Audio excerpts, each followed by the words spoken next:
एक भी अवैध घुसपैठियों को इस देश में हम वोट नहीं देंगे। आजकल पूरा का पूरा गृह मंत्रालय सुपरमैन की पिक्चर देख रहा है। पूरे भाजपाई सुपरमैन की पिक्चर देख रहे हैं। और कैसे देख रहे हैं? एक बांग्लादेशी खड़ा होता है, उस बॉर्डर पे खड़ा होता है जहां बीएसएफ होती है, जहां गृह मंत्रालय होता है, छलांग लगाता है वो व्यक्ति, 50 किलोमीटर छलांग मार के सीधे ममता जी के पास पहुंच जाता है। कहते ममता जी आधार कार्ड दे दीजिए।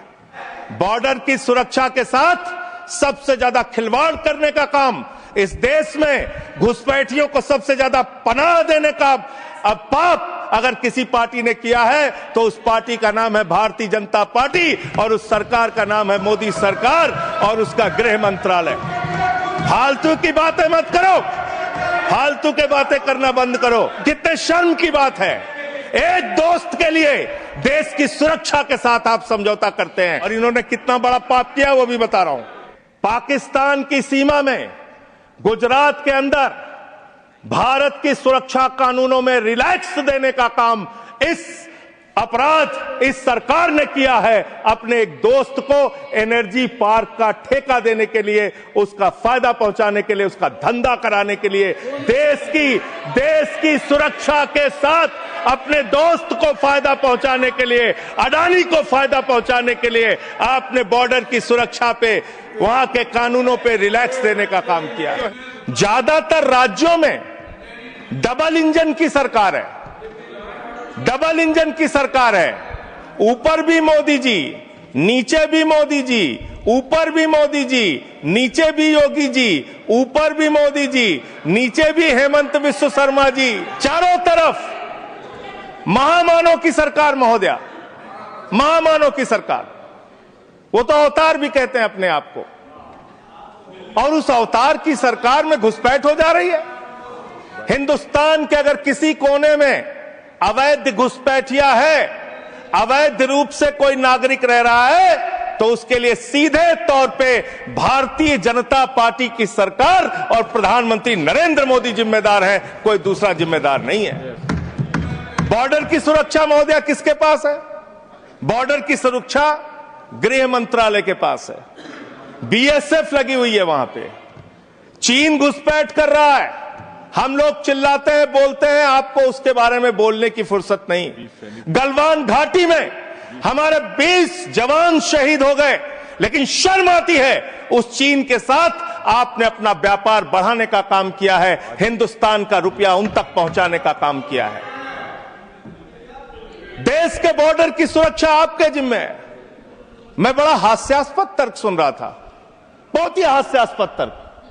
यहां टीएमसी के हमारे मित्र बैठे हुए हैं, कह रहे थे बॉर्डर लगा हुआ है बंगाल के साथ, बॉर्डर लगा हुआ है आसाम के साथ, त्रिपुरा के साथ। उस समय कांग्रेस की सरकार थी, टीएमसी की सरकार थी, फला थी, ढिमका थी।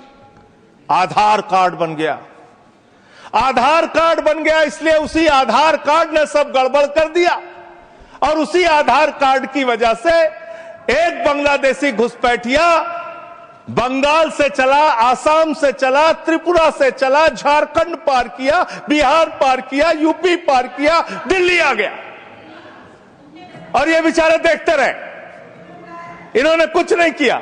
लेकिन मुझे लगता है आजकल पूरा का पूरा गृह मंत्रालय सुपरमैन की पिक्चर देख रहा है। पूरे भाजपाई सुपरमैन की पिक्चर देख रहे हैं। और कैसे देख रहे हैं? 50 किलोमीटर की सुरक्षा बीएसएफ के पास है। बंगाल में 50 किलोमीटर की सुरक्षा बीएसएफ के पास है। एक बांग्लादेशी खड़ा होता है, उस बॉर्डर पे खड़ा होता है जहां बीएसएफ होती है, जहां गृह मंत्रालय होता है, छलांग लगाता है वो व्यक्ति, 50 किलोमीटर छलांग मार के सीधे ममता जी के पास पहुंच जाता है। कहते ममता जी आधार कार्ड दे दीजिए। ये हो रहा है क्या? 50 किलोमीटर आप नहीं रोक पा रहे हैं, अपनी नाकामी आप नहीं बता रहे हैं। आसाम के अंदर, त्रिपुरा के अंदर, बंगाल के अंदर जो बॉर्डर है वो आपके जिम्मे है और उसकी सुरक्षा के साथ खिलवाड़ आपने किया है, गृह मंत्रालय ने किया है, भारतीय जनता पार्टी की सरकार ने किया है। आप अपने दोस्त राज्य सरकारों के ऊपर मरते हैं। अरे आधार कार्ड तो तब आदमी मांगेगा जब राज्य की सीमा में घुसेगा। जब 50 किलोमीटर सीमा की सुरक्षा आपके जिम्मे है तो आप क्या कर रहे थे? आपकी सरकार क्या कर रही थी? और वो बांग्लादेशी सुपरमैन है, वो सीधे 50 किलोमीटर फांद के आएगा, सीधे पहुंच जाएगा 50 किलोमीटर के बाद ममता जी के पास, हमें आधार कार्ड दो। ये कैसा तर्क है? ये कैसा तर्क है? आप अनावश्यक बातें करते हैं और बांग्लादेशी घुसपैठिया आप नंबर नहीं बता पाते कितने भगाए आपने। आज बताइए कितने लोगों को आपने भगाया, कितने बांग्लादेशी घुसपैठियों को आपने हिंदुस्तान से भगाया 11 साल के अंदर। खाली राजनीति करते हैं। बंगाल का चुनाव आ रहा है, राजनीति शुरू। अरे इससे ऊपर भी जाओ। और इन्होंने कितना बड़ा पाप किया वो भी बता रहा हूं, पूरे देश को सुनना चाहिए कितना बड़ा पाप किया इन्होंने। पंजाब के अंदर जो सीमा थी बीएसएफ के देखरेख में, उसको इन्होंने बढ़ा दिया, 50 किलोमीटर तक कर दिया। इसके साथ साथ इन्होंने tycoon profited after India relaxed border security rules for energy park. Energy park बनाने के लिए पाकिस्तान की सीमा में, गुजरात के अंदर भारत की सुरक्षा कानूनों में रिलैक्स देने का काम इस अपराध इस सरकार ने किया है। अपने एक दोस्त को एनर्जी पार्क का ठेका देने के लिए, उसका फायदा पहुंचाने के लिए, उसका धंधा कराने के लिए, देश की सुरक्षा के साथ अपने दोस्त को फायदा पहुंचाने के लिए, अडानी को फायदा पहुंचाने के लिए आपने बॉर्डर की सुरक्षा पे, वहां के कानूनों पे रिलैक्स देने का काम किया। कितने शर्म की बात है, कितने शर्म की बात है। एक दोस्त के लिए देश की सुरक्षा के साथ आप समझौता करते हैं।